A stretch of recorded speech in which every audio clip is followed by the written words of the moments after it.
नमस्कार। आज मैं आपको भारत के दूसरे राष्ट्रपति की कुंडली की आज हम बात बताने जा रहे हैं। तो भारत के दूसरे राष्ट्रपति जो है उनका जन्म के समय पाप कर्तरी दोष था, मतलब उल्टा काल सर्प योग वाली कुंडली है। तो ये भारत के दूसरे राष्ट्रपति जब बने उसके पहले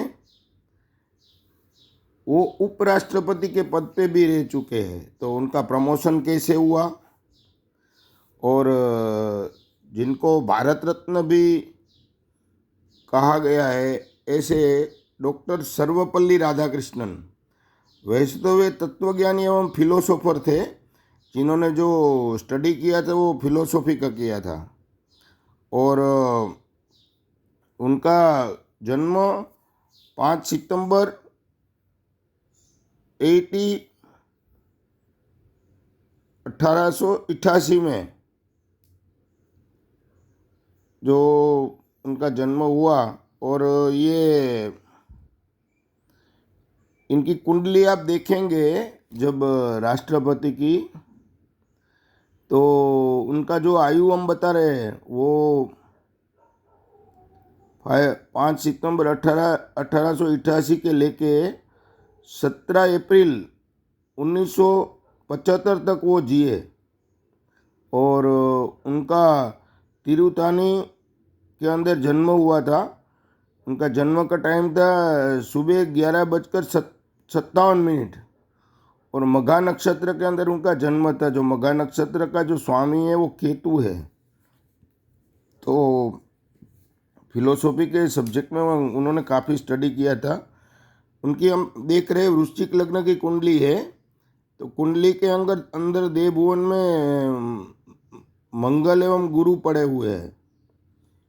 तीसरे स्थान में केतु पड़ा हुआ है और 9वें स्थान में शनि राहु पड़ा हुआ है। श्रापित दोष वैसे तो बोलते हैं लोग, विद्या कराते रहते हैं, लेकिन ऐसा उनके जीवन में वही समय में उनको बहुत कुछ मिला है, वो मैं आगे बताने जाने वाला हूँ।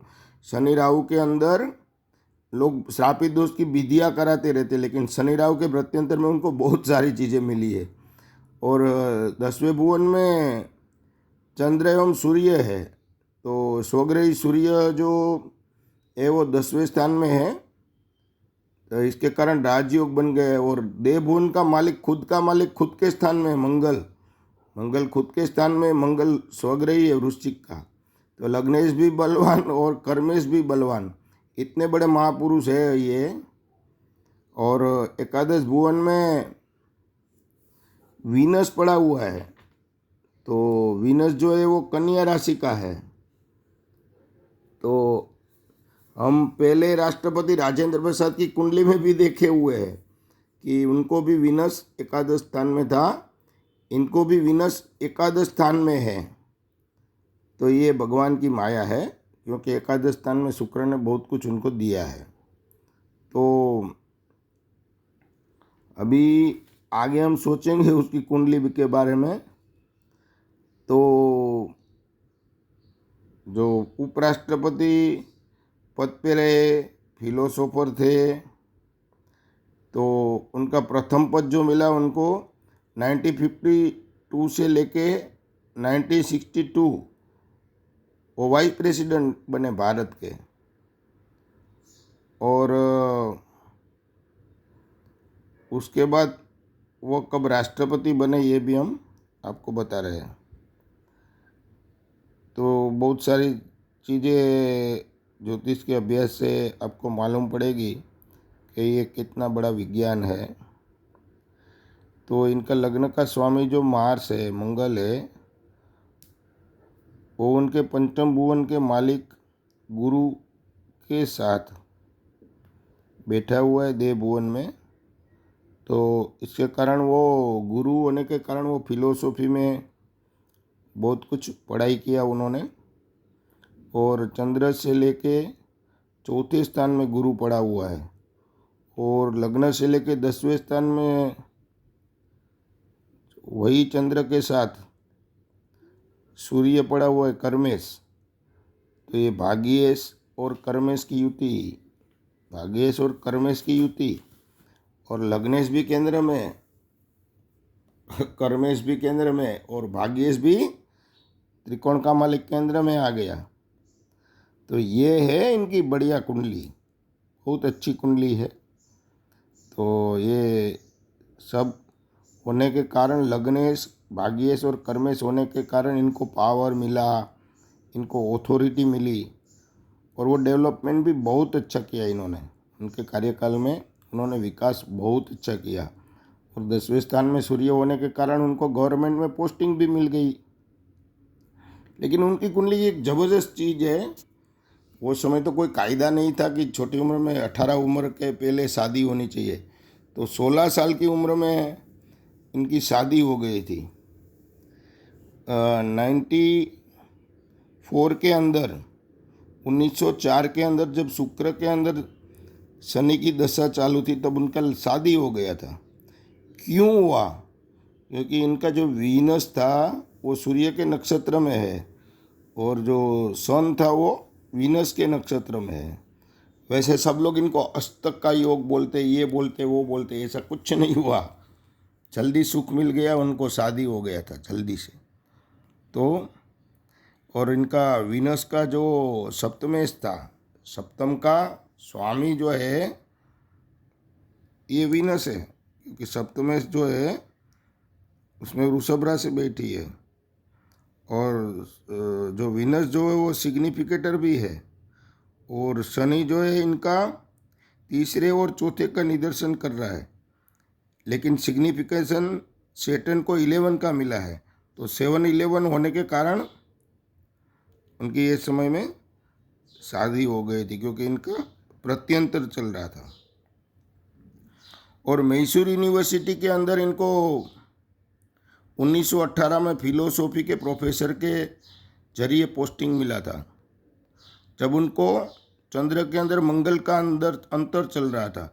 क्योंकि इनका चंद्र जो है 9 का सिग्निफिकेटर है, 9 जो है हायर एजुकेशन बताता है, और 10th का भी सिग्निफिकेटर है। तो 10th जो होता है उनको जॉब का रूलिंग मिला हुआ है, और मंगल जो है इनको 6 और 9 से कनेक्ट था। तो 6 जो है नौकरी का स्थान है, और 9 भी हायर एजुकेशन से रिलेटेड है।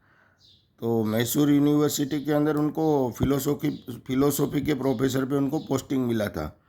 उसके बाद 1921 में कलकत्ता यूनिवर्सिटी के अंदर फिलोसॉफी के प्रोफेसर बने, और उसके बाद आंध्र यूनिवर्सिटी में वाइस चांसलर वीसी के पद पे उन्होंने फर्ज बजाया है।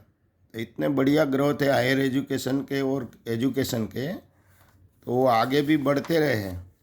और उसके बाद डॉक्टर सर्वपल्ली राधाकृष्णन जो धार्मिक अपनी जो यूनिवर्सिटी है, सॉल यूनिवर्सिटी बोलते हैं जिनको, स्पिरिचुअल से जुड़ी हुई है, वो बनारस BHU बनारस हिंदू यूनिवर्सिटी में 1939 में, मैं पहले भी बोल चुका हूँ, राहु शनि को जो लोग श्रापित दोष बता रहे हैं, वही राहु के अंदर शनि के अंतर में उनको बनारस हिंदू यूनिवर्सिटी में उनको पोस्टिंग मिला।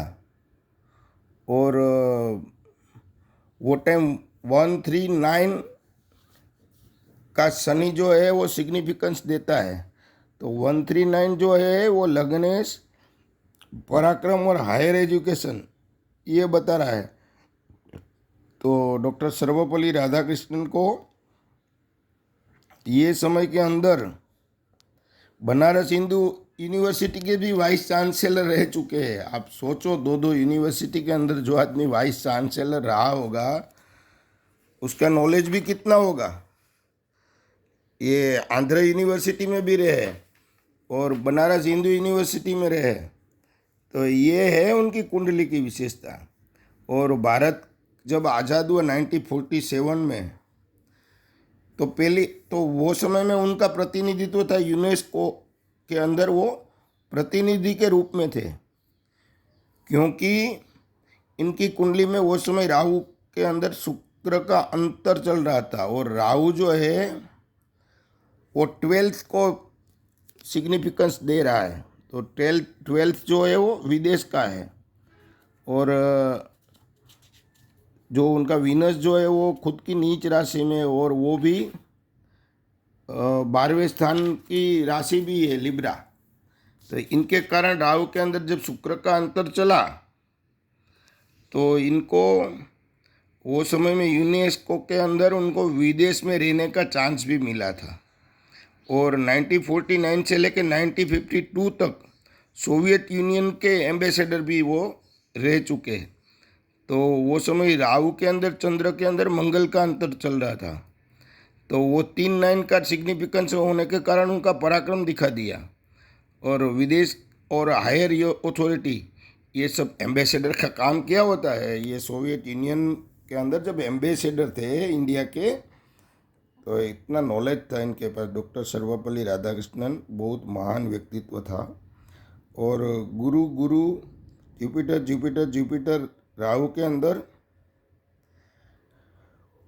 उनकी पोस्टिंग हुई थी 12 मई 1962 को।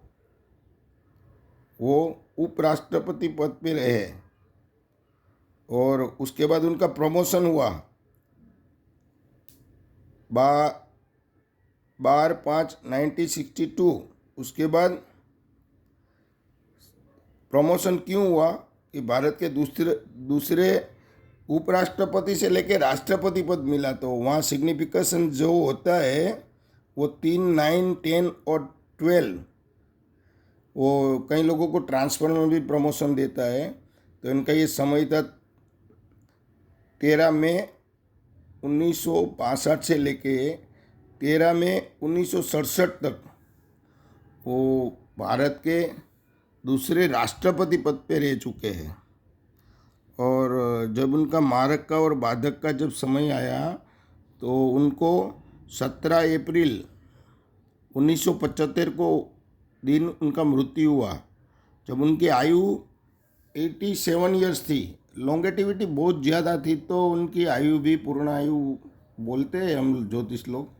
66 से जब ऊपर जाते हैं तो हम इनको पूर्ण आयु बोलते हैं।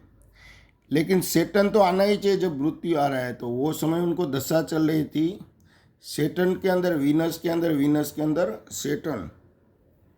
तो इनका वृश्चिक लग्न जो है स्थिर लग्न है, तो वहाँ से नवम भुवन जो है वो बाधक होता है, वो तीसरा भी मारक होता है। तो वो दोनों के साथ सेटन का रिलेशन बन गया। तो ये बाधक और मारक का रिलेशन जब बनता है तभी रोग मृत्यु ये सब आता है। और उनका जुपिटर जो है सेटन के स्टार में, और उनका जो गुरु जो है वो सेटन के स्टार में है, और वो जुपिटर उसके लग्न में पड़ा हुआ है।